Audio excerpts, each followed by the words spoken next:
What's going on, guys? It's your boy Steve. Welcome to my channel Fantasy Studs. Now in today's video we're talking about 5 pieces of advice I'll give for other fantasy football commissioners out there. Now before I get into the video, if you guys haven't already subscribed, I'd appreciate if you click that subscribe button, show your boys some love. And with that being said, let's just hop right into the video, man. So my first piece of advice, let's start all the way back to the beginning.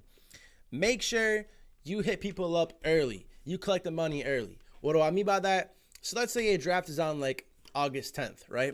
I'm going to start hitting people up and posting stuff on social media on like the 1st of July. Why? Because I don't want to be running around all crazy and stressed out like a couple days before my draft, still trying to hit people up, still trying to fill in spots. It's a nightmare. I've done it before. I've been there. Avoid that at all costs. So hit people up as early as possible. Try to get all the spots locked in. And the way you get spots locked in is by gathering the money early. All right, you want everyone to pay before draft day. Why is that? Because if no one's paid before draft day, and this has happened to me before, then you're going to be sitting there at your house or, wherever you're doing your live draft, and you're going to have like 9, 10, 11 people there, and then there's going to be that one asshole who like 20 minutes before the draft time is going to text you and be like, yo, my bad, bro, I couldn't make it today, this, that. And then you're stuck there with like an odd amount of people, and everyone's hitting up their friends, their cousins or whatever to try to come here last minute. It's a nightmare. Avoid that at all costs. All right. So it's not like you don't trust people, but it's kind of like you don't trust people. All right. So number 2, let's say that, we got everyone there about a draft. Let's go over the rules of the league with everyone while everyone's here in the room or while everyone's in the group chat, however you want to do it. I do recommend doing it in a way that, it's getting sent out to everyone. You know what I mean? So it's not like you're messaging everyone individually. You're all sitting in a room and you're telling everyone the rules, or you're in a group chat and you tell everyone the rules. Why? So there can't be that one asshole who after he drafts a lousy team, he blames, well, I didn't know there wasn't a flex position. I would have drafted differently. Or this, I didn't know there was only one quarterback. Nah, bro, all right? Make sure everyone knows the rules. Shout out to Dave Portnoy, Barstool Sports. All right? Everyone knows the rules. Everyone's on the same page. So there can't be that one guy who blames, well, I didn't know the rules for why his team sucks. All right, number 3, I believe that, as commissioner, it's your job to make sure that your league doesn't go stale. And what do I mean by that? So I'm a huge fan of group chats within leagues. Now, I always use Yahoo, and I'm sure ESPN and all the other fantasy platforms have the same thing, where in the league there's a league group chat. All right, I make sure that chat is as poppin' as possible. Yes, I said poppin'.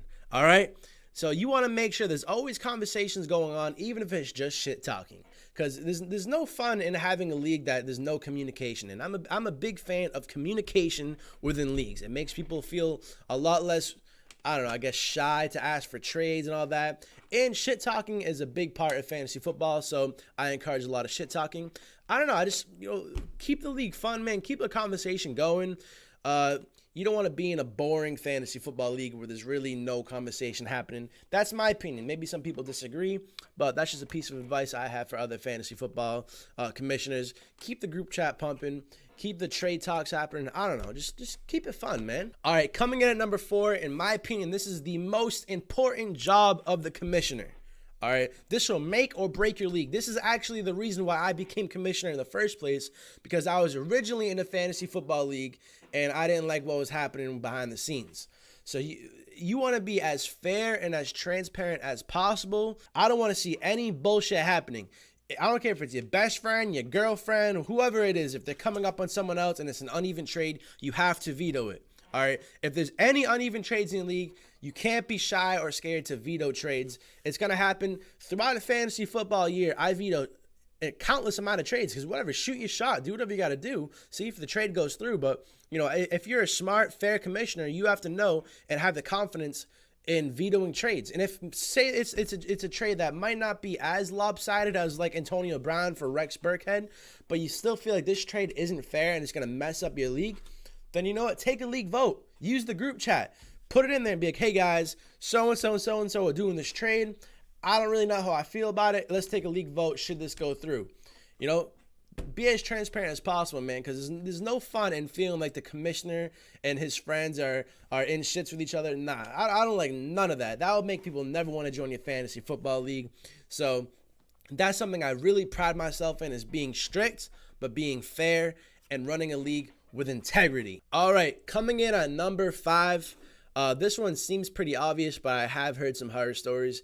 And that's, all right, so when the league's over, we find out who won the Super Bowl, second and third place, you should pay out instantly.